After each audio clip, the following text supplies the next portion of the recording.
Cumprimentamos a todos com a paz de nosso Senhor e Salvador Jesus Cristo. Estamos iniciando mais uma EBD na TV. Nós estamos estudando nas revistas da CPAD neste quarto trimestre de 2019 com o tema O Governo Divino em Mãos Humanas, liderança do povo de Deus em primeiro e segundo livro de Samuel. Nós temos como comentarista da CPAD o pastor Osiel Gomes, que é pastor-presidente ali em São Luís, na área do Tirirical. No livro deste trimestre, alguns leram e entenderam aí que o pastor Osiel Gomes estava apoiando alguma coisa, dentro do espiritismo, porque no caso da feiticeira que Saul foi consultar, e não podemos entender que Samuel realmente apareceu ali. Então, às vezes, as pessoas estão fazendo uma confusão dentro deste assunto, mas o pastor Osiel citou um livro sobre este assunto, mas não disse que o autor do livro também disse que era Samuel realmente, e nem o pastor Osiel afirmou que era Samuel. Mas lendo o livro, alguns entenderam assim que ele estava dizendo isso. Mas na verdade ele já explicou sobre isso e realmente nós não podemos entender que ali era realmente Samuel, Ali, então, Saul estava consultando a demônios, na verdade. Então, mais para frente, nós vamos estudar mais detalhes dentro desse assunto. Também é bom verificarmos que na primeira lição foi falado que os livros de 1º e 2º de Samuel abrangem desde Samuel, o nascimento de Samuel, até o cativeiro babilônico, 586 a.C. Mas, na verdade, ali foi um engano, mas primeiro livro e segundo livro de Samuel vai terminar apenas lá no final do reinado de Davi, bem antes do cativeiro. O final do reinado de Davi foi aí por volta do ano 970. Davi reinou 40 anos. Também no dicionário, alguns estão consultando o dicionário bíblico aí famoso, mas lá no dicionário também, lá está constando que o segundo livro de Samuel durou 38 anos só. Mas olha só o reinado de Davi foram 40 anos, então também lá está errado. Então é sempre bom ler, prestar atenção direitinho, algumas informações contidas, às vezes em blogs ou em livros, ou então em alguns dicionários antigos, às vezes está errado, então preciso prestar atenção para nós não errarmos juntos. Nesta lição número 2, nós temos aí também no subtópico 2 aí do tópico 1, um problema. Quando o comentarista fala sobre a bigamia, então ele cita aí Deuteronômio 21 e dizendo que a lei tolerava a bigamia, mas a palavra aí foi mal usada, Não é que a lei tolerava a bigamia, nem a lei nunca permitiu bigamia, nem mesmo para os reis. Se você ler aí Deuteronômio 17, você vai ver que uma das condições do rei seria exatamente não multiplicar para si mulheres, nem riquezas. Então, quando Deus criou Adão, ele fez uma Eva com Adão. Deus instituiu o casamento monogâmico, um homem e uma mulher. Então, todos aqueles que tiveram 2 mulheres ou mais estavam em desacordo com Deus. Então, preste atenção nisso. O casamento é monogâmico. Deus nunca desejou que alguém se casasse com mais de uma mulher, e nem uma mulher com mais de um homem. Então, aí a bigamia é condenada pela Bíblia e nós não podemos apoiar. Então, não confunda aí, porque está escrito que a lei permitia. Não, a lei nunca permitiu bigamia. Então, nós vamos falar hoje sobre o nascimento de Samuel, um líder profético, porque Samuel foi um tipo de Cristo. Ele era sacerdote, ele era profeta e ele era juiz. Veja bem que Jesus também, durante o milênio, lá diz que Jesus vai ser também sacerdote, profeta e também juiz, porque ele julgará as nações com vara de ferro. Então Samuel é um tipo de Cristo. Samuel foi para Israel, então, juiz, o último juiz, né? Terminou ali o livro de Juízes, Samuel assume, então, aí como juiz. Alguns dizem que 5 anos após a morte de Eli. Também Samuel é o profeta de Deus. É ele quem recebe as ordens de Deus, as orientações de Deus para o povo de Israel. Então ele representa Deus no meio de Israel. E também ele é o sacerdote. Veja bem, Samuel não era descendente de Arão, ele era descendente de Levi, ele era da tribo dos coatitas, né? Os coatitas tinham a função de carregar, por exemplo, a mesa dos pães da proposição, o altar de incenso, o candelabro. Eles tinham também que proteger isso. Mas quem é que colocava a mão nesses objetos? Nunca seriam os coatitas.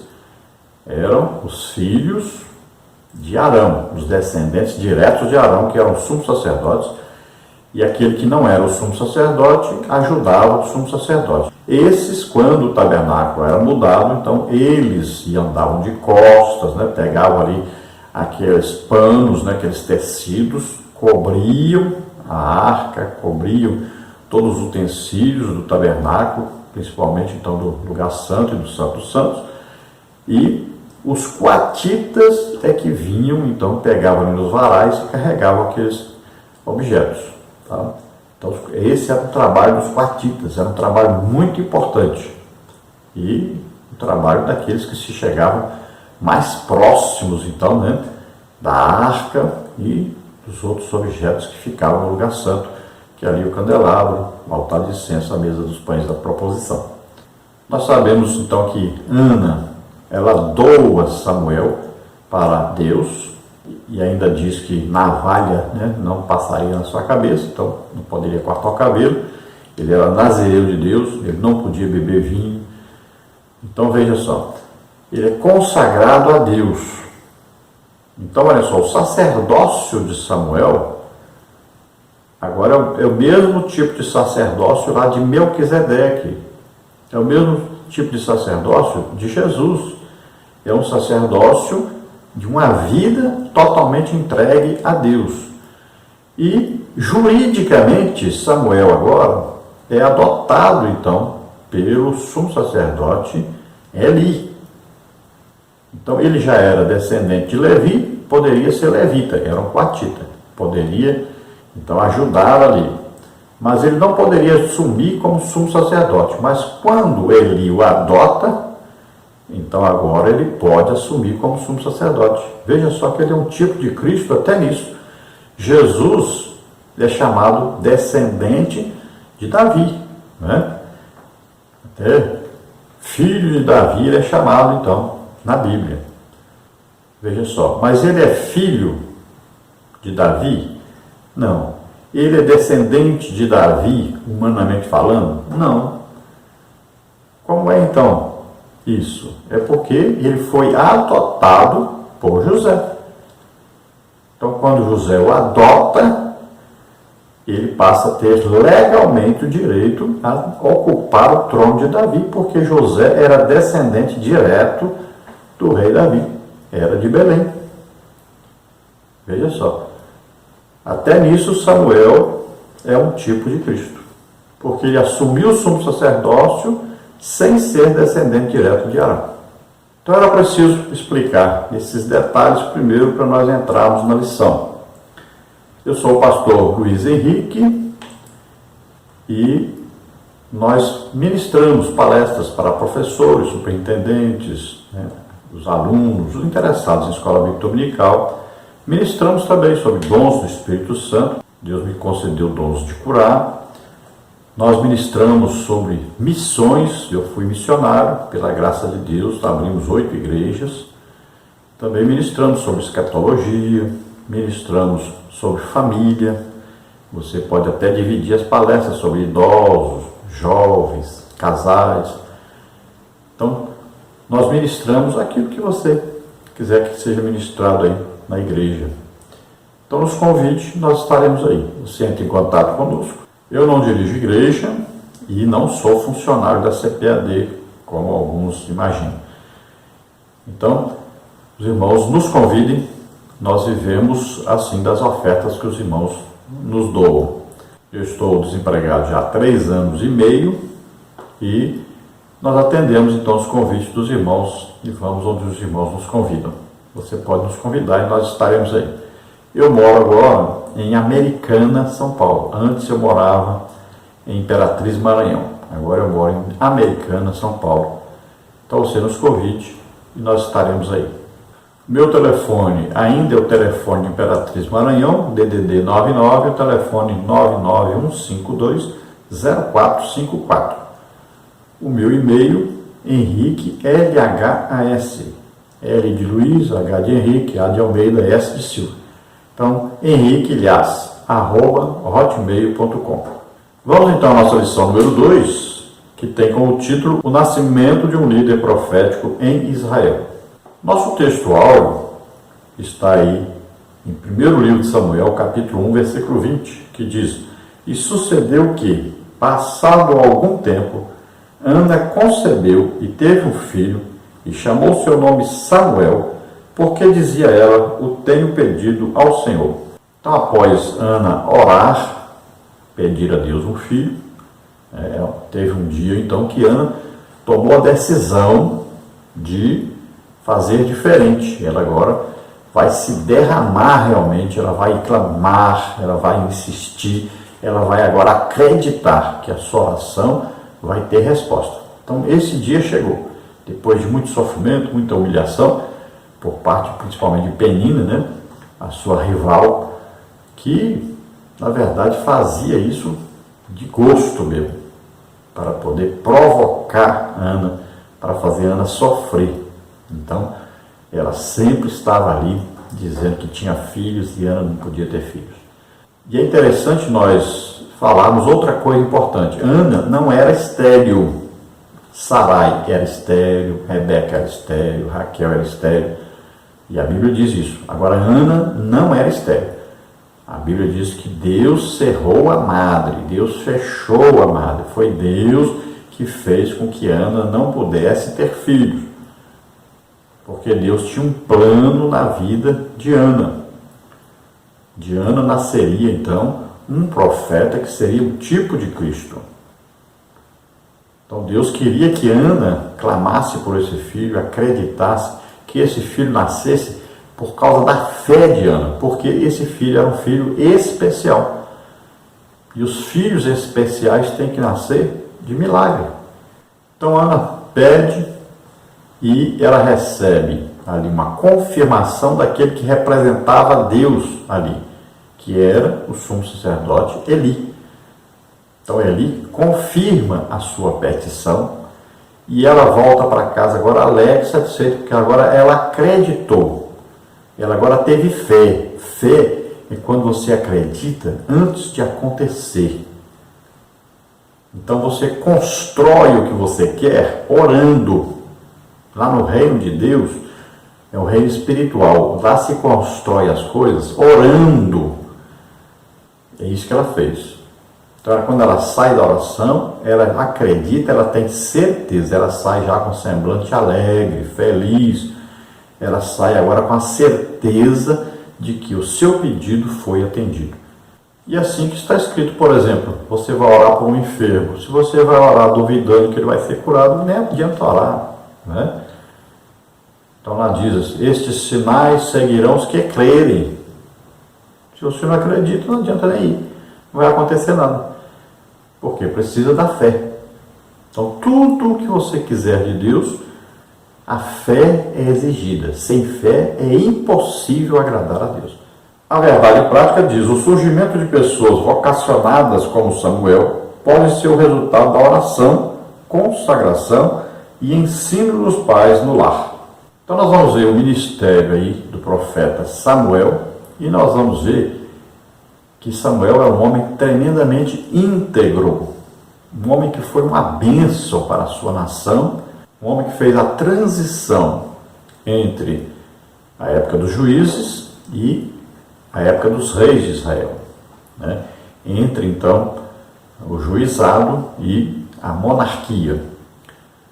Samuel fez aí uma transição também de uma maneira de Deus exercer sua autoridade sobre o povo de Israel. Antes ele era representado então por Samuel, um profeta, um homem muito íntegro, e agora ele vai ser representado por reis. E esses reis deveriam seguir o que estava na Bíblia, obedecer, ler sempre o que estava na Bíblia. Esses reis deveriam ser homens muito íntegros e homens que ouvissem a voz de Deus, seguissem a orientação de Deus. Então, enquanto Samuel estava vivo, Deus mandava as orientações através de Samuel. Quando começa então o período do reinado, os reis deveriam eles próprios ouvirem a voz de Deus.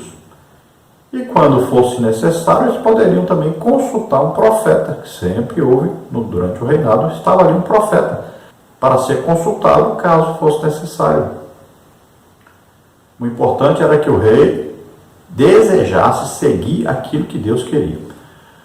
Mas nós vamos ver que o próprio Samuel, quando está velho, ele também deixa de consultar a Deus para a sua sucessão. Nós vemos que Moisés orou a Deus e pediu a Deus um sucessor. Mas quando Samuel está velho já, está na hora de deixar de ser o profeta de Deus, está na hora já de morrer, né? Então ele deveria ter consultado a Deus, pedido a Deus um substituto. E não fazer como o Josué, que morreu e não deixou um substituto. Ele não pediu também, não orou, não pediu a Deus um substituto. Acabaram ficando, né, anciãos, e o povo caiu na idolatria e causou um grande prejuízo para todo o povo de Israel. Então Samuel deveria ter consultado a Deus, mas Samuel faz o quê? Ele coloca os seus filhos, assim como hoje se faz por aí, né? Então eles fazem o que parece mais fácil, né? Coloca o filho. Então Samuel fez isso, colocou os filhos, mas os filhos não estavam de acordo com aquilo que Deus queria. Deus não escolheu os filhos de Samuel, porque eles não eram pessoas boas. Então quem tem que escolher é Deus, tem que confiar em Deus. Veja bem lá, em Antioquia, né, estava ali Paulo, estava ali Barnabé, havia ali profetas, mestres, reunidos em jejum e oração. E o que a Bíblia diz? E disse o Espírito Santo: separa para mim Barnabé e Paulo para uma obra que eu tenho para eles fazerem. Quem disse? O Espírito Santo. O que eles estavam fazendo? Orando e jejuando. É assim que é o modelo bíblico de fazer essas coisas. Então, para você colocar alguém em seu lugar, você deve entrar no período de oração, de jejum, e ver o que Deus quer. Ele é que vai dizer quem Ele quer que fique no seu lugar. Então existe aí uma chamada eclesiástica, uma chamada humana, e existe uma chamada divina. Então você deve escolher qual que você quer. Então nós temos hoje, né, um ministério eclesiástico, que são aí, né, os diáconos, os presbíteros, os pastores, né, as denominações variam. Aí alguns colocam aí apóstolos, bispos. Então, veja bem, isso são o quê? Escolhas humanas feitas de acordo com aquilo que a pessoa faz. Então, a pessoa é boa dizimista, a pessoa frequenta os cultos de doutrina, a pessoa prega bem, ensina bem. Então, elas são escolhidas. Mas veja bem, não foi feito um período de jejum e de oração, e não foi Deus que apontou quem Ele queria. Por quê? Todas as pessoas que são realmente escolhidas diretamente por Deus, o que vai acontecer? Deus vai capacitar essa pessoa. Deus vai mostrar que essa pessoa foi escolhida por Ele. E Ele mostra através de quê? O Espírito Santo equipa essa pessoa com dons do Espírito Santo. Se você olhar na Bíblia, é assim. Veja lá Pedro, veja lá Estevão, veja lá Filipe, veja lá, Paulo. Então existem os eclesiásticos, os ministérios eclesiásticos, e existem os ministérios que são dados por Deus, são pessoas dadas por Deus à igreja. Então Deus, Ele escolhe pessoas, determinadas pessoas, o Espírito Santo capacita essas pessoas, elas vão exercer o ministério dentro da igreja. E assim que está em Efésios 4:11. Então nós vamos dizer que Samuel foi um homem escolhido por Deus e capacitado por Deus para fazer uma obra para Deus. Então ele seria responsável por essa mudança em Israel. Passar então do período dos juízes para então o período da monarquia. Então Samuel exerceu funções que o torna como um tipo de Cristo. Então sacerdote, profeta e juiz. Como é que nós podemos fazer com que os nossos filhos, com que os nossos alunos da Escola Bíblica Dominical, fazer com que eles sejam assim escolhidos por Deus, colocados como ministros por Deus mesmo na igreja? Então nós temos que fazer o quê? Orar muito, jejuar, ensinar a palavra de Deus e ser exemplo dessas pessoas de quê? Nesse jejum, nessa oração, na evangelização e principalmente na oração. Hoje nós estamos vivendo uma geração que precisa muito de referencial. Praticamente nós não temos referenciais. Nós não temos líderes que nós podemos copiar a liderança. Então, líderes que sejam realmente homens de Deus, que vivem constantemente em oração. Nós estamos falando de 3 horas, 4 horas, 5 horas, 6 horas de oração todo dia. Líderes que se debruçam sobre a palavra de Deus, para buscar a revelação de Deus, a palavra de Deus. Líderes que são pessoas íntegras, que não estão atrás de dinheiro, que não vivem por causa de dinheiro, que não estão dominadas por mamon. Então, isso que nós estamos precisando da nossa geração, referenciais. E nós não estamos encontrando esses referenciais. Mas o maior ensino, o maior exemplo são esses referenciais. Então Samuel era um tipo de pessoa assim, que as pessoas podiam imitar. Assim como Paulo diz, sede meus imitadores. Por quê? Porque eu sou imitador de Cristo.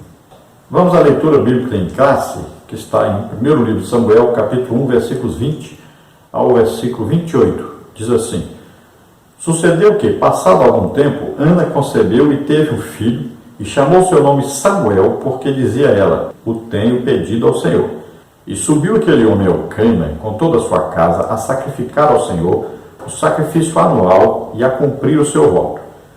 Porém Ana não subiu, mas disse ao seu marido, quando o menino for desmamado, então o levarei para que apareça perante o Senhor, e lá fique para sempre.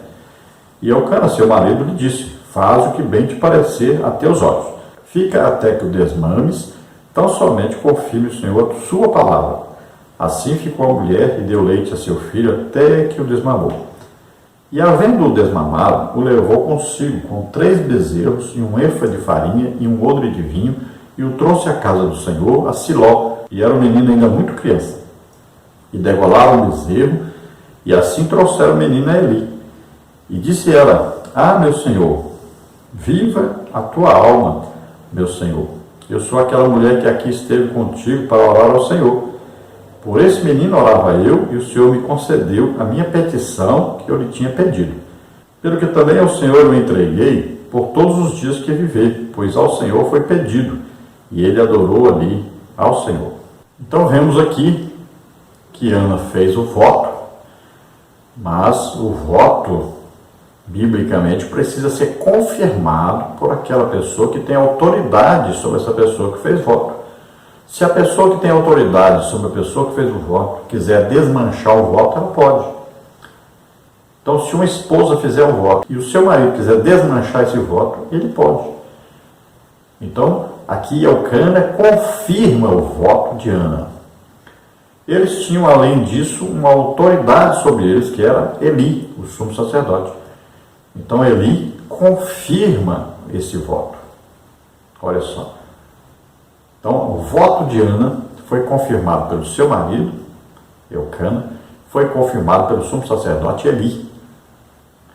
E Ana vai até Siló, onde Eli está oferecendo sacrifícios, e ali ela então vai entregar o seu filho, mas ela leva ofertas e sacrifícios para oferecer a Deus. São o quê? Ofertas de agradecimento, de louvor, de adoração a Deus. É isso que ela faz. Ela está agradecendo a Deus pelo filho que ela recebeu. E está consagrando esse filho totalmente às mãos de Deus. Até o dia que ele morrer. Então é para sempre que ela disse. Então o sumo sacerdote Eli agora adota essa criança. Ela vai ter que ficar ali como um filho adotivo, como alguém entregue para que ele cuide, ele como representante de Deus. A idade aí dos desmame, naquela época, nós podemos colocar aí que Samuel tinha por volta de 5 anos, né? Entre 5 e 7 anos. Alguns vão colocar menos. Tem gente que vai colocar até 2 anos, 3 anos. Né? Mas nós cremos que naquela época era assim, de 5 a 7 anos. Nesta lição nós temos o dever de falar sobre a família de Samuel. Em que meio ele foi criado nesses primeiros anos de vida. Então nós vamos ver que é uma família totalmente desajustada, havia ali bigamia, havia ali uma briga, uma discussão devido a Penina querer sempre rebaixar Ana, né? Então havia ali sempre discussão, havia ali rancor, mágoa, existia muita coisa ruim e como Penina era desse jeito, muito provavelmente os seus filhos, né, seguiam pelo mesmo caminho. Então, Ana foi humilhada, Samuel foi humilhado, depois Ana teve outros filhos, né? Então, a família ali era uma família meio difícil de se viver no meio dela. Sempre Elcana gostava, amava Ana, aí já causa também outro problema. O marido ama mais uma mulher, né, porque tinha 2, então ele amava mais uma do que a outra. Então isso já causava mais divisão. Então foi um lar muito difícil, foi uma criação difícil, mas Samuel foi levado então para Siló, e lá o sacerdote Eli, então, que foi quem ensinou Samuel a viver de acordo com a palavra de Deus, né? Embora ele tenha tido a criação lá, Ana era uma pessoa que sempre buscava Deus, Elcana buscava Deus. Então, seus primeiros anos foram assim, ficou implantado no caráter de Samuel, buscar a Deus, acreditar em Deus, orar a Deus. E depois Eli, então, deu continuidade a isso, ensinando sobre o ministério na casa do Senhor, como cuidar das coisas do Senhor. E Samuel foi aprendendo tudo isso. Outra coisa que precisamos, então, ensinar nessa lição, que é muito importante, é que Samuel foi dado, então, devido que a uma oração persistente de Ana. Foi dado em resposta a uma fé que Ana teve, que Deus concederia a ela o filho. E nessa lição também devemos aí colocar em evidência a vida de Samuel, a dedicação de Samuel a Deus, ao serviço de Deus, à obediência a Deus. Nesta lição nós vamos ver aí os seguintes tópicos e os seguintes subtópicos. Tópico 1, o ambiente familiar de Samuel. Subtópico 1, onde Samuel nasceu? Subtópico 2, a bigamia presente. Subtópico 3, uma família piedosa. No tópico 2 nós temos Samuel, fruto de oração. Subtópico 1, a humildade de Ana. Subtópico 2, Ana e sua amargura de alma. Subtópico 3, o pedido de Ana. No tópico 3, nós temos a dedicação de Samuel. Subtópico 1, o nascimento de Samuel. Subtópico 2, o cumprimento do voto. Subtópico 3, dedicação de Samuel. A introdução diz assim: antes de aparecer no cenário de Israel, Samuel já era consagrado diretamente ao Senhor, como está em primeiro livro, Samuel 1:11. Nesta lição, veremos que este homem tinha tudo a seu favor para ser o que foi. Primeiramente, ele foi fruto de oração de sua mãe. Em seguida, passou toda a sua juventude sob a mentoria do sacerdote Eli, morando no santuário central. Veremos que Samuel era constante na casa do Senhor e por isso foi grandemente abençoado. Nosso objetivo é que, a partir desta lição, você e seu lar sejam grandemente abençoados. Vale a pena criar os filhos no temor do Senhor, que eles não se afastem da casa de Deus. Então, antes de Samuel nascer, nós sabemos que sua mãe Ana pediu um filho para Deus e já o consagrou a Deus. Então, ele já era de Deus antes mesmo de nascer. Então, se nós olharmos para a vida de Samuel, nós vamos ver que a vida de Samuel foi um resultado de passos dados seguindo a Deus. Sua mãe pediu em oração, seu pai, Elcana, ia ao templo oferecer sacrifícios, o sacerdote Eli é que foi aquele que ensinou essa criança o caminho do Senhor, a servir o Senhor, a trabalhar para o Senhor. Vemos que Samuel viveu, então, na casa do Senhor o tempo todo e certamente aprendeu a palavra de Deus, porque tinha que saber, tinha que ler muito, estudar muito, para seguir tudo que estava escrito ali. Ele estava sendo treinado por Eli para ser o quê? Um juiz, para ser um sacerdote e para ser um profeta. Então você pode ter um Samuel dentro da sua casa.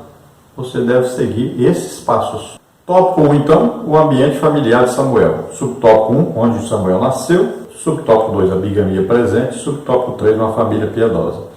Subtópico 1, onde Samuel nasceu. No capítulo 1 de 1 Samuel, vemos que o lar onde ele nasceu não era perfeito. Estudiosos dos costumes bíblicos afirmam que nas famílias dos homens de Deus do passado havia os mesmos problemas de hoje: conflitos e maus tratos, poligamia, rivalidade entre irmãos e oposição entre pais e filhos também estavam presentes nas famílias daquela época. Tais fatos, porém, não anulavam o projeto de Deus para a família de Samuel. Então você fala assim: mas hoje tem mais problemas do que antes. Não, são os mesmos tipos de problemas, né? A raiz é a mesma. Então haviam problemas na família de Samuel e esses mesmos problemas são enfrentados hoje em muitas famílias. Apesar então disso, Samuel foi um homem de Deus. Então você não pode dar desculpa. Por causa da família, eu vivi uma família assim, meu pai e minha mãe eram assim. Não existe isso, porque na Bíblia você vai ver, existiram reis maus que tiveram bons filhos e tiveram aí reis bons que tiveram filhos péssimos. Então a pessoa, ela vai decidir se ela quer servir a Deus ou não. Se ela falar eu quero servir a Deus, então pode ser feito o que for, ele vai seguir a Deus. Então nós temos que ensinar a palavra de Deus aos nossos filhos, porque eles têm um livre-arbítrio para escolher o que querem ser depois. Então eles precisam ter a base, e a base deve ser boa. Se eles um dia decidirem ir para o lado errado, aí é eles que decidiram. Nós temos que fazer a nossa parte. Nós não podemos abrir a cabeça da pessoa e mudar lá dentro. Então nós temos que fazer o quê? Ensinar enquanto as pessoas são crianças, né? Então nós devemos ensinar a palavra de Deus, levar para a casa de Deus e trabalhar na obra de Deus.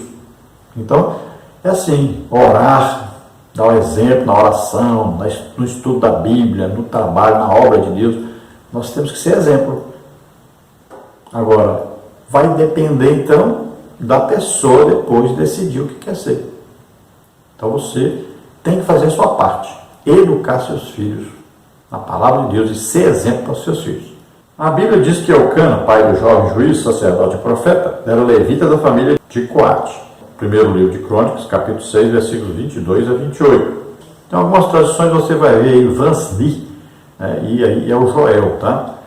Então, esses descendentes aí de Cote, você vai ver que entre eles existe, então, esta família que vai chegar lá a Samuel. Então, você vai ver que vai chegar lá em Elcana, que foi, então, o pai de Samuel. Então, descendente da família de Cote, que é levita. Quanto ao fato de eles morarem no território de Efraim, você veja em Josué, que Josué deu a ordem para os coatitas, né, irem morar, parte deles, exatamente na tribo de Efraim. Está dito lá que Efraim teria que ceder uma parte do seu território para os coatitas. Então era um homem de elevada posição social e chefe da família de Zofim, que deu origem ao nome da aldeia, Ramataim de Zofim, que significa atitude ou elevação dupla. Isso por causa de Ramá, é uma elevação. Foi em Ramá que Samuel nasceu, viveu e morreu. Você veja o primeiro livro de Samuel 1:19, 7:17, 25:1. Assim como seu pai Elcana, Samuel também era levita e vivia no território da tribo de Efraim. Primeiro de Samuel 1:1. Então nós vemos essa região aí da tribo de Efraim, que existia uma elevação chamada então Ramá. Foi nesse lugar que Samuel nasceu, Elcana morava ali, e quando Samuel assume o sacerdócio depois, ele vai morar em Ramá. Ele vai a Siló, ele vai a Gilgal, né? Vai em Mispá, ele vai em vários lugares, mas ele mora em Ramá. É ali então ele nasceu, é ali também que ele morre, é ali que ele é sepultado. Então entenda que Samuel vivia no território de Efraim, porque Josué, quando separou as tribos, já disse logo para a tribo de Efraim separar um lugar, separar um território onde os levitas morariam. Então, quais levitas? Os coatitas. Subtópico 2, a bigamia presente. O autor do livro de Samuel pontua que Elcana tinha duas mulheres, uma prática que feria o princípio bíblico, posto que esse nunca foi o ideal de Deus para a família. Gênesis 2:24, Mateus 19:5-6. Embora fosse tolerado pela lei, Deuteronômio 21, de 15 a 17, então aqui mude isso aí, não era tolerado pela lei. Alguns homens na Bíblia foram polígamos, mas tiveram consequências gravíssimas, como Abraão, Jacó, Gideão, Davi, Salomão. A prática comprometedora de Elcana trouxe problema para si e para sua mulher Ana, a quem amava, pois Penina provocava sua rival, visto que ela tinha filhos, mas Ana não. Crê-se que o casamento de Elcana com Penina se dera por causa da esterilidade de Ana. Por vezes, nossos lares se tornam conflituosos devido à falta de prudência e sabedoria de um dos cônjuges. Por isso é imperioso que o esposo e a esposa saibam proceder com verdade e sinceridade, relacionando-se um com o outro em amor, como está em Efésios 4:2, e pedindo sabedoria do alto para a solução de conflitos, como está em Tiago 1:5. Então acredita-se que Elcana seguiu o mesmo costume da terra. Assim como Abraão, Sara disse para ele ter um filho com Agar, já que ela era estéril.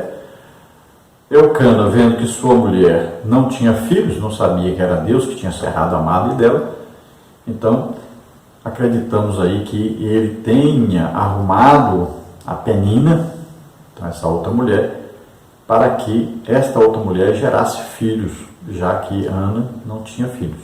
Então Elcana seguiu os passos de Abraão, fez a mesma coisa. Então, arrumou um filho fora então do seu casamento. Então ele arrumou uma mulher que pudesse gerar filhos para ele e dar continuidade à sua família. Se ele fosse um homem que tivesse a fé igual de Ana, ele faria o mesmo que Ana fez. Foi buscar em Deus, orou e acreditou em Deus, teve fé e Deus deu o filho. Então nós vemos outras pessoas na Bíblia que fizeram a mesma coisa. Então nós temos exemplo aí, Abraão, aí tem até hoje aí a briga de árabe e judeu, devido ao caso de Abraão, que teve filho com Agar. Vemos aí exemplo de Davi, os seus filhos até se mataram uns aos outros. Teve os casos de Salomão, que a mesma coisa aconteceu, filhos se matando por causa do reino, e existiu aí divisão do reino e tanta consequência terrível. Então na Bíblia nós encontramos esses casos de maridos que arrumaram outras mulheres e o resultado foi funesto, foi realmente triste. Jesus falou sobre isso, né, e disse que não era da vontade de Deus. Explicou: deixará o homem, seu pai e sua mãe, se unirá à sua mulher e serão os dois uma só carne. Então os dois unidos, só um homem e uma mulher. Veja bem que é sempre um homem e uma mulher. E sempre um homem com uma mulher só e a mulher com um homem só. Então conflito nos lares, isso sempre vai existir. Não existe uma pessoa pensar exatamente igual a outra pessoa. Então nós temos que tolerar-nos uns aos outros, sempre colocar o amor a Deus em primeiro lugar, a obediência a Deus. Então deve haver sempre a verdade no lar, deve ter sempre aí a confiança, buscando sempre as melhores soluções de acordo com Deus, sempre buscando o que é que Deus deseja, como Deus quer que seja feito, buscando sempre a direção então do Espírito Santo, vivendo então em amor, em obediência a Deus. Os dois devem sempre orar, sempre pedir a orientação de Deus. E os filhos devem ser ensinados a fazer exatamente isso, orarem e buscarem a direção de Deus, sempre vivendo em obediência aos seus pais. Subtópico 3, uma família piedosa. Apesar de todas as querelas presentes na família de Samuel, há um destaque especial para o seu lado piedoso. De ano em ano subiam todos à casa do Senhor para o adorar. Siló era o centro religioso da nação, que distava de Betel 18 quilômetros ao norte. Essa família subia para prestar culto ao Senhor dos Exércitos. Apesar das dificuldades, pais e filhos não devem deixar de ir à casa de Deus, pois ali Deus fala conosco. No tocante à piedade, Paulo diz que ela é proveitosa para tudo. A palavra piedade, do grego eusébia, remete a reverência, respeito, temor e fidelidade a Deus. Assim, se no lar existe a verdadeira piedade, não haverá desrespeito aos pais, nem abandono dos filhos em sua velhice. 1 Timóteo 5,4. Então, apesar de todos os problemas que existiam ali na casa de Elcana e Ana, então com aquela presença de Penina e seus filhos, né, toda aquela confusão, aquela divisão, nós vamos ver que todos os anos eles subiam à casa do Senhor para prestar um culto ao Senhor. Então, havia um esforço, né, em servir a Deus, em seguir a Deus, em obedecer a Deus, em prestar um culto a Deus. Pelo menos, né, isso aí é uma coisa de elogio a esta família. Nós vamos ver que Elcana também concordou com o voto de Ana, e isso também é um voto a favor dele. Então cremos que quando nasce Samuel, ele vê que ele está errado realmente por ter pegado uma outra mulher para gerar filhos para ele, ao invés dele seguir a fé e a oração e acreditar em Deus. E Ana, então, teria filhos. Agora ele pode ver, então, que deveria ter feito isso, mas já era tarde. Ele tinha agora a Penina e muitos filhos. Então, dali para frente, Ana começa a ter os seus filhos, além de Samuel. Samuel foi viver em Siló, onde era o centro religioso, onde se prestava adoração a Deus. Muito provavelmente ali existia, então, um tabernáculo, né, montado, e o sumo sacerdote ali oferecia os sacrifícios. E nós vamos ver que Elcana vivia lá em Ramá, mais ou menos 25 quilômetros de distância entre Ramá e Siló. Então Elcana ia todo ano prestar um culto a Deus e levava a sua família ali, cada um oferecia um sacrifício a Deus. Então a aplicação para nós hoje é que, apesar de todas as dificuldades, né, aí às vezes desemprego, às vezes filho que fez uma coisa errada, outro que deixou de fazer não sei o quê, então, mas a família, ela deve ser unida, e a família deve procurar ajudar-se uns aos outros. A família deve ter sempre contato uns com os outros, buscar esse contato. essa comunhão. Sempre temos que colocar, primeiro na nossa vida é Deus, mas a segunda coisa é a família. A segunda coisa não é a igreja, não é a obra de Deus. A segunda coisa é a família. Então a família precisa estar equilibrada, precisa estar em comunhão com Deus. Isso é muito importante você saber. Nós temos visto muitas famílias com problema porque não seguem este padrão. Primeiro é Deus, segundo é família. Então a família tem que estar aí num lugar importantíssimo na nossa vida. Temos que estar sempre orando, jejuando, fazendo a obra de Deus. Sempre os pais devem ser exemplo para os filhos. Isso é muito importante. E sempre devem procurar ter comunhão, de ter encontros, né? De ir a algum lugar juntos. Isso é importantíssimo. E principalmente se manter congregando. No tópico 2 nós temos Samuel, fruto de oração. Subtópico 1, a humildade de Ana. Subtópico 2, Ana e sua amargura de alma. Subtópico 3, o pedido de Ana. Subtópico 1, a humildade de Ana. Descrita no primeiro capítulo como uma mulher forte, firme, decidida, apesar de toda a provocação de Penina, Ana se mostrou humilde. Penina, sua rival, fazia de tudo para que Ana se irasse, como está em 1 Samuel 1,6. Perdesse o controle, mas o que esta fazia era subir à casa de Deus, como está em 1 Samuel 1,9 e 10. Então nós vemos que Ana, apesar de toda a provocação de Penina, e a Bíblia diz que ela provocava com a intenção mesmo de fazer Ana perder a paciência, de sofrer mesmo. Então, apesar disso, nós não vamos ver Ana respondendo nada para Penina, brigando com Penina, nem reclamando para Eucana sobre Penina, nada disso. O que a Ana fazia? Orava. Então é isso que devemos fazer. Orar, buscar em Deus. Deus é que vai cuidar de nós. Subtópico 2, Ana e sua amargura de alma. Toda a situação na qual vivia fez com que sua alma tivesse grande amargura. Aqui a palavra é a mesma que aparece em Êxodo 15, 23 e Ruth 1, 20. No caso de Ana, pode ser entendida como desapontamento, frustração.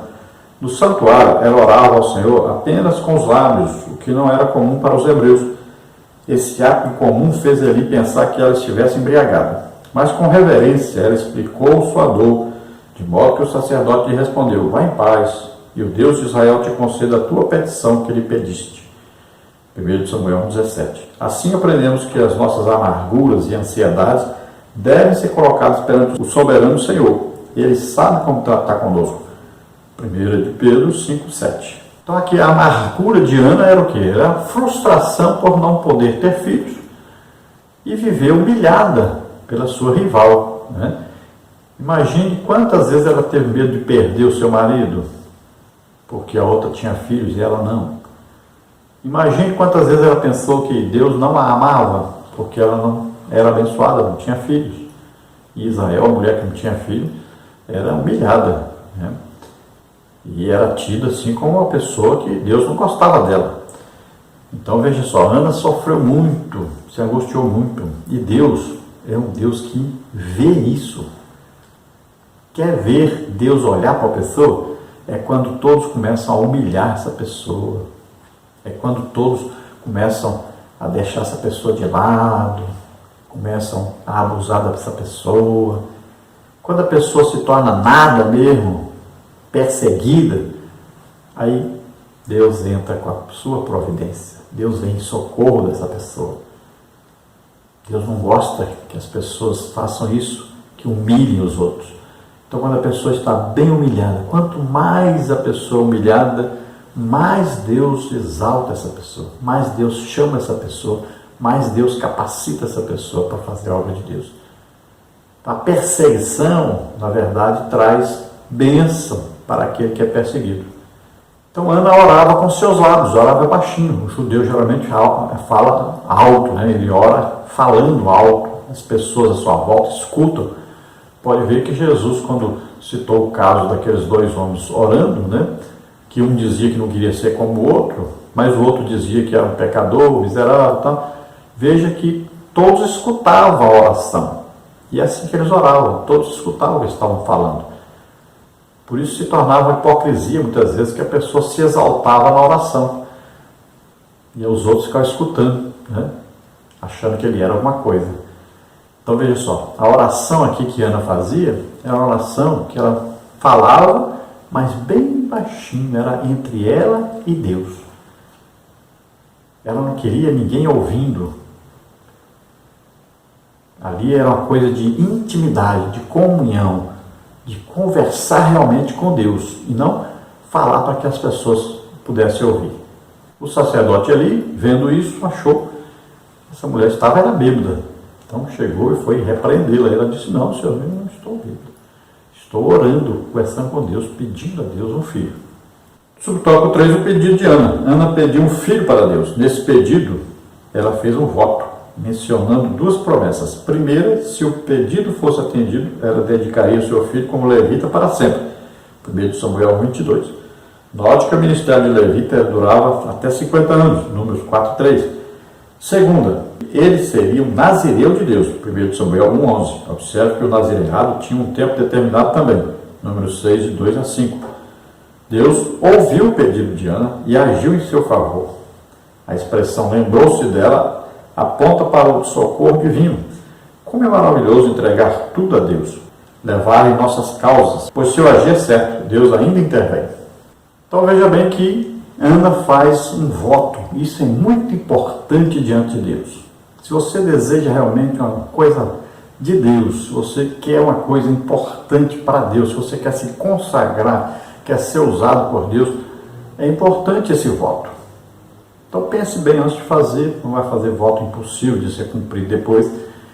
Mas aqui esse voto de nazireado era um voto que dependia do tempo que a pessoa fizesse o voto. No caso de Ana, ela fez o voto que para sempre Samuel seria de Deus e para sempre ele seria nazireu. Veja bem, não é um voto temporário. As pessoas fazem um voto e falam assim: olha, eu vou fazer um voto aqui, por exemplo, que se o senhor fizer isso, eu vou ler a Bíblia todo esse ano.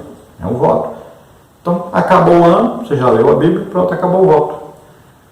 Mas o voto de Ana não. O voto de Ana foi para sempre. Então, Samuel foi entregue a Deus para sempre. Pertencia a Deus. Ela nunca mais teria Samuel como o seu filho debaixo do seu domínio. Ele agora era de Deus, pertencia a Deus. Embora Samuel, depois que assumiu o sacerdócio, foi morar em Ramá com a sua mãe. Veja que ele morava em Ramá. E nós vamos ver que também a Ana fez outro voto. Ele seria nazireu e sobre a sua cabeça não passaria navalha. Então Samuel era um homem que tinha um cabelo muito grande, né? Porque a sua mãe fez um voto que ele nunca cortaria o seu cabelo. Veja só, coisa interessante para aprender sobre Samuel. Então o voto não foi temporário, era para sempre. Então Samuel morreu sem nunca deixar de seguir a Deus, de servir a Deus. No tópico 3 nós temos a dedicação de Samuel. Subtópico 1, o nascimento de Samuel. Subtópico 2, o cumprimento do voto. Subtópico 3, dedicação de Samuel. Subtópico 1, o nascimento de Samuel. O versículo 20 diz que, passado algum tempo, Ana concebeu, teve um filho, nomeou de Samuel, que pode significar ouvido de Deus, do hebraico Shamuel, ou seu nome é poderoso, ou do hebraico aí Shemuel. Atente para o sufixo el, tanto no caso de Shemuel, quanto ao de Shemuel. A ênfase aqui recai para o nome poderoso, ou seja, ao poder do Eterno, que deve ser adorado para sempre. Isso mostra que Samuel cresceu, fortaleceu-se e confiou no Deus Todo-Poderoso, como indica o seu próprio nome. Só que essa El no final, separado, só esse nomezinho El já significa Todo-Poderoso. Então aí fala, só essa palavrinha El já pode significar Deus Todo-Poderoso. Veja só.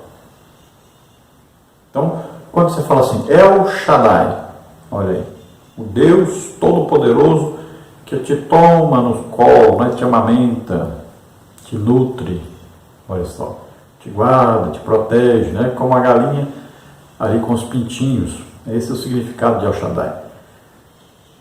Então veja bem que essa palavra El já é Deus Todo-Poderoso. E o Shaddai vai significar outra coisa, olha aí.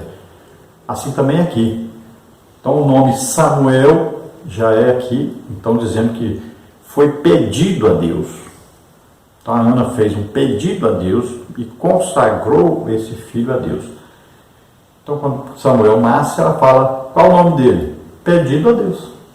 Então ele foi pedido a Deus e Deus me deu. Então o nome dele, pedido a Deus.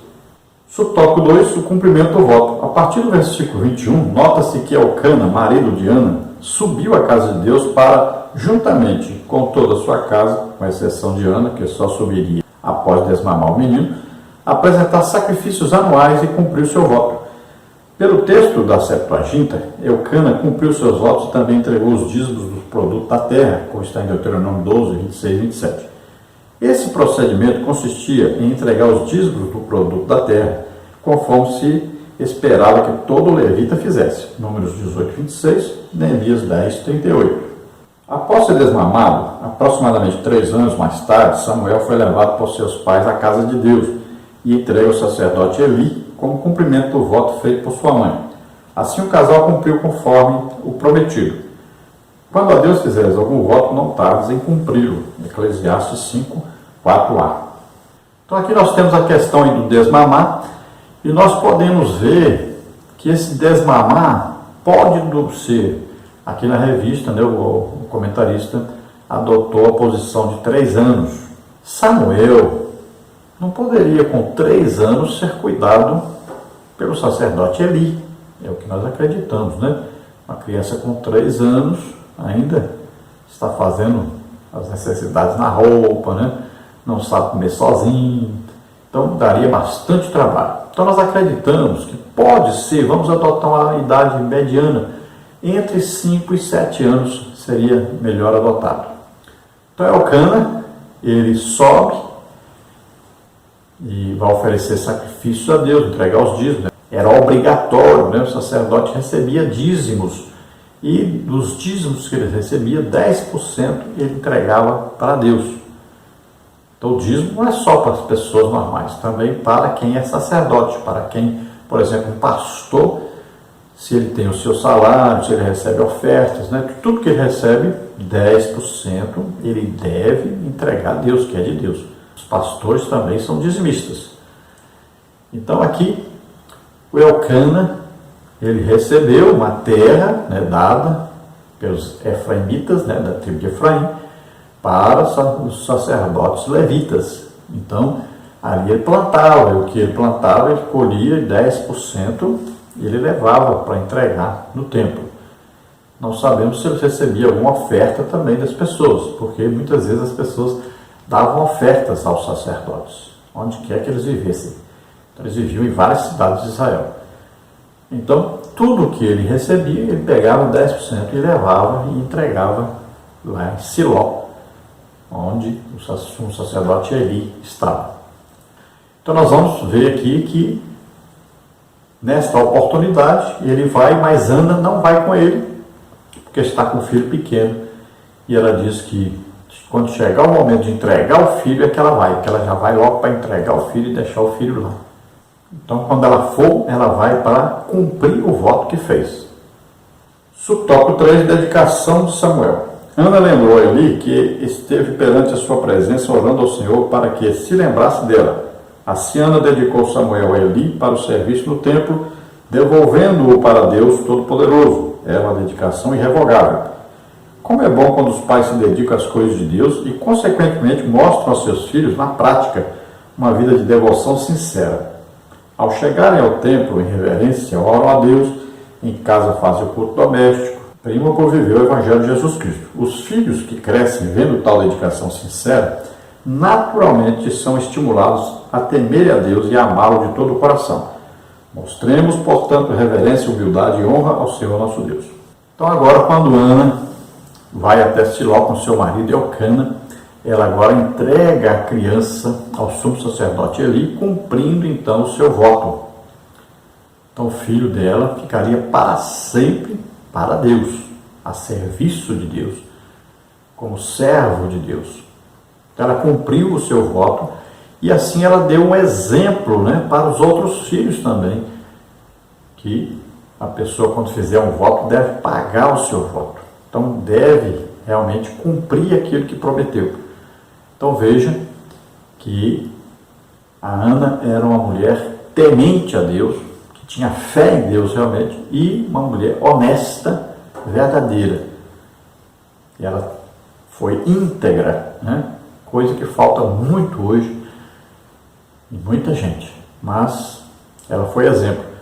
E a sua família, com certeza, seguiu esse exemplo, viu esse exemplo de sua mãe, viu o exemplo do pai, que era aí um homem temente a Deus, que ia oferecer a oferta a Deus, entregava os seus dízimos, né? Um homem que aceitou o voto que Ana fez. Então, os filhos também foram beneficiados. Então, Samuel teve uma base muito boa aí com a sua mãe e também depois com o sumo sacerdote Eli. E acabou que Samuel aprendeu uma coisa ruim de Eli, né? Aí Eli não consultou a Deus para substituí-lo, deixou seus filhos, e os filhos eram filhos de Belial. Ele não conseguiu ter autoridade sobre seus filhos. E Samuel, nisso aí, Samuel copiou Eli. Samuel não consultou a Deus para ter um substituto e também não teve autoridade sobre seus filhos, que eram péssimos filhos e não podiam substituir seu pai. Conclusão aí, com esta lição somos estimulados a apresentar a Deus as nossas petições. Uma vez abençoados, voltamos à sua casa, conforme o exemplo de Ana, para agradecer pelas orações respondidas. Nesse sentido, nossa vida deve ser um testemunho aberto aos nossos filhos acerca da dedicação, reverência e humildade ao Deus Todo-Poderoso. Ana teve dois privilégios: ter um filho e, além disso, vê-lo ungido por Deus para o ministério. Por intermédio de sua família, Deus pode levantar novos vocacionados. Então, lembrando que Ana teve, além de Samuel, teve outros filhos e filhas. É assim que a Bíblia diz, né? Então, ela foi tremendamente abençoada. Veja que honra, que coisa maravilhosa. Uma mãe ter um filho que é profeta, sacerdote e juiz de uma nação. Veja só, que grande honra, que grande maravilha na vida de uma pessoa.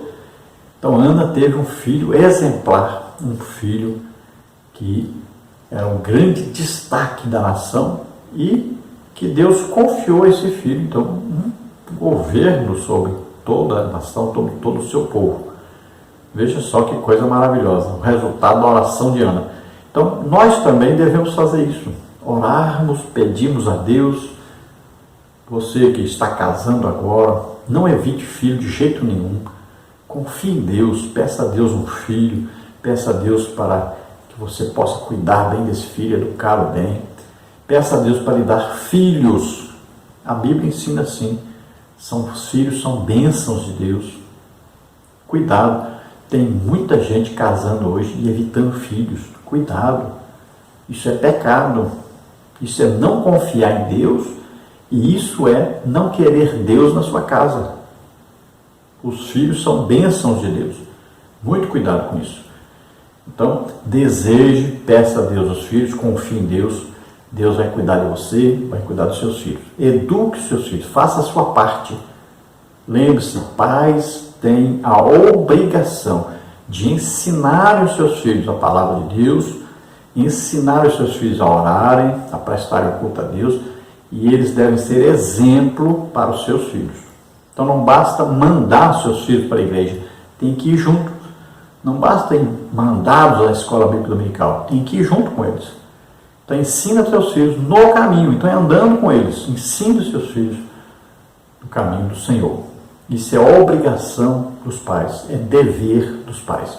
Filhos, honrem seus pais, obedeçam seus pais. Esposa, seja obediente ao seu marido, marido, ame a sua esposa. Pronto, e a família estará vivendo de uma maneira maravilhosa, será uma bênção. Será uma bênção em casa, na sociedade, na igreja, por todo lugar onde estiverem. Deus abençoe a todos. Se você que está nos ouvindo deseja aceitar Jesus como Senhor e Salvador, é sua oportunidade. Se você está doente ou enfermo, eu vou orar agora e Jesus cura você. Vamos orar. Pai querido, em nome de Jesus, estende, Senhor, sua mão agora e salva, Senhor, arrebata essas vidas que estão caminhando para o lado errado, em nome de Jesus. Faz-os vir para Ti agora, ajuda-os, Senhor, em nome de Jesus. Solta essas vidas, todo mal agora. Pai querido, aceita agora, Senhor, essas pessoas com seus filhos agora. Enche-os do Espírito Santo, Senhor. Escreve seus nomes no livro da vida, Senhor. Ó Pai querido, em nome de Jesus, eu oro agora por aqueles que estão doentes, estão enfermos. Em nome de Jesus, eu ministro a eles. Cura agora, solta essas vidas, todo mal, em nome de Jesus, toda doença, toda enfermidade. Solte agora, em nome de Jesus. Toca, Senhor, essas pessoas, essas famílias, Senhor, que estão vivendo divididas, em nome de Jesus, solta todo mal, todo espírito maligno de divisão, sai daí, em nome de Jesus. Toca, Senhor, ó Deus, ajuda seu povo a ter uma família saudável, em nome de Jesus te agradecemos. Amém. Glória a Deus. Aleluia.